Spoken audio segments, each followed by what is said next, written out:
जी नमस्कार दोस्तों, मैं सत्यम मिश्रा और आप देख रहे हैं टीसी लर्नर्स का यूट्यूब चैनल। दोस्तों यहाँ पे हम बात करने वाले हैं आपके टीआरई 3.2 का रिजल्ट जो है आखिर कब तक देखने के लिए मिलेगा। इसके अलावा टीआरई 4.0 को लेकर क्या कुछ अपडेट है, क्या टीआरई 4.0 में जो है डोमिसाइल नीति लागू होगा। इसके अलावा एक बता दें आप सभी को कि सुप्रीम कोर्ट का एक बड़ा फैसला देखने के लिए मिला है। क्या वो फैसला जो है दोस्तों आपके बीपीएससी के द्वारा कंडक्ट हुई परीक्षाओं को क्या प्रभावित करेगा, तो उसके लेकर भी बात करेंगे। अगर आप मेरे चैनल पर नए हैं, चैनल को पहली बार विजिट करें दोस्तों तो सब्सक्राइब जरूर कर लीजिएगा। तो चलिए सबसे पहले मैं यहाँ पे बात करूँगा कि टीआरई 3.0 के रोस्टर को लेकर कहाँ क्या कुछ अपडेट है। इसके अलावा जो है रिजल्ट कब तक जारी कर दिया जाएगा, इत्यादि चीज़ों दोस्तों यहाँ पे बात करेंगे। ठीक है, बिल्कुल अगर आप चैनल पर नए हैं तो चैनल को सब्सक्राइब दोस्तों जरूर करिएगा। तो सबसे पहले आप जान लीजिए कि आपका जो यहाँ पे हम बात करने वाले हैं आपके रिजल्ट को लेके। बिल्कुल भैया, आपका जो रिजल्ट है वो छठ पूजा के बाद, बिल्कुल ये छठ पूजा जो है समाप्त हो चुकी है और अब दोस्तों आपके रिजल्ट को लेके जल्द ही बड़ी अच्छी खबर आपको देखने के लिए मिल सकती है। दोस्तों ये पहले ही अपडेट निकल के आ चुका था कि आपका जो रिजल्ट है वो 20 नवंबर के पहले जो है जारी कर दिया जाएगा और उसको लेके आयोग जो है पूरी तरीके से तैयारी में जुट चुका है। क्योंकि यहाँ पे मैं बताना चाहूँगा आप सभी को कि 1 to 5 और 6 to 8 का जो रोस्टर भी है वो बीपीएससी के पास पहुँच चुका है। भले ही सीटों की संख्या में कमी आई है लेकिन आपके रिजल्ट की प्रक्रिया जो है जल्द शुरू हो जाएगी। और यही बात करें अगर आपके 11 to 12 या 9 to 10 को लेके, तो 11 to 12 और 9 10 का रोस्टर जो है या अब जल्द छठ पूजा समाप्त हो चुके, बिल्कुल अब जल्द से जल्द जो है आपका रोस्टर जो है वो भी बीपीएससी के पास पहुंच जाएगा। तो रोस्टर का जो काम है तब खत्म हो जाएगा, उसके बाद बीपीएससी का काम यहाँ से जो है वो शुरू होगा। तो भैया सबसे पहले अगर बात करें तो 1 to 5 का रिजल्ट, फिर उसके बाद 6 to 8, फिर 9 to 10 का जो रिजल्ट है वो यहाँ पे जारी किया जाएगा। उससे पहले दोस्तों एक बड़ा बदलाव देखने के लिए मिला है, उसके बारे में चर्चा कर लें कि आपके जो अभी तक आपका फाइनल आंसर के दोस्तों जारी कर दिया गया था, लेकिन बीच में आपके 9 to 10 का मैथमेटिक्स का जो है आंसर की दोबारा से एक बार आपकी फाइनल आंसर की जारी की गई थी, लेकिन उसमें कुछ भूल हो गया था। कहा गया था टंगड़वश कोई भूल हो जाने के गलती हो जाने के कारण फिर से उसमें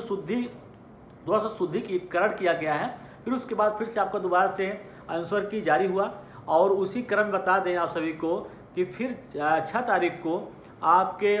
6 to 10 के संगीत कला, इसके अलावा आपके 9 to 10 के काफ़ी विषयों का जो है 11 to 12 के कई विषयों का भी जो है रिवाइज फाइनल आंसर की दोस्तों जारी किया गया है। आप भी उसको अगर अभी तक नहीं चेक किए हैं तो जाके चेक कर लीजिए। हो सकता है कि टंगड़वश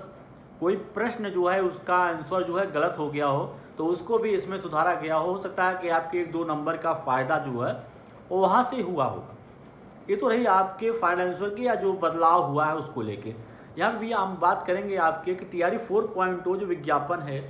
वो कब तक देखने के लिए मिलेगा। तो टीआरई 3.0 का जो रिजल्ट है वो आपका 20 नवंबर के पहले जारी होगा और उसके बाद भैया जो भी सीटें रिक्त बच जाएंगी, जो भी सीटें रिक्त बचेंगी, इसके अलावा जो सीटें पहले से टीआरई 1 या टीआरई 2 के बैकलॉग के जो सीटें हैं दोस्तों उनको भी नई शिक्षक भर्ती में जोड़ा जाएगा। और यहाँ पे अगर हम बात करें कि डोमिसाइल नीति, तो डोमिसाइल नीति को दोस्तों लगातार अभ्यर्थी जो है डोमिसाइल नीति की मांग कर रहे हैं, लेकिन अभी तक जो है राज्य सरकार या कह सकते हैं कि शिक्षा विभाग के द्वारा कोई इसके लेकर कोई दोस्तों ठोस कदम अभी तक नहीं उठाया गया है कि डोमिसाइल नीति जो है वो लागू ही होगा। तो फिलहाल दोस्तों अभी तक डोमिसाइल नीति जो है वो लागू को लेके शिक्षा विभाग उसके पक्ष में नहीं है, न तो राज्य सरकार ही डोमिसाइल नीति को लेके उसके पक्ष में अभी तक खड़ी। ठीक है, नहीं बात करें आपके तो जो अभी आपका कोर्ट का फैसला है सुप्रीम कोर्ट का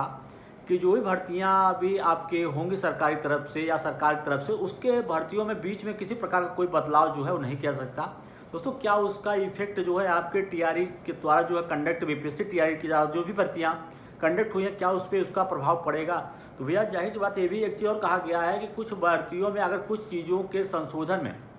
ठीक है, जैसे देखिए अगर हम बात करें कि बीएड अभ्यर्थियों को बाहर निकलने के या जो नियम इनके द्वारा बदला गया है, एक नियम दोस्तों इनके द्वारा जो बदला गया बीच में कि भाषा अहर्ता जो है, जबकि शुरू से चलती आ रही भर्तियों में ये कहा गया था कि भाषा अहर्ता या भाषा में पास होना अनिवार्य है, लेकिन बीच में उसको बदल दिया जाता है। कहा जाता है कि जो भाषा में फेल होना,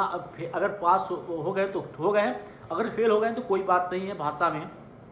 उस चीज़ को बीच में ख़त्म कर दिया जाता है। ठीक है, जिससे काफ़ी बच्चे जो होते हैं इस चीज़ से इफेक्टेड होते हैं। ठीक है, और जाहिर सी बात है भैया कि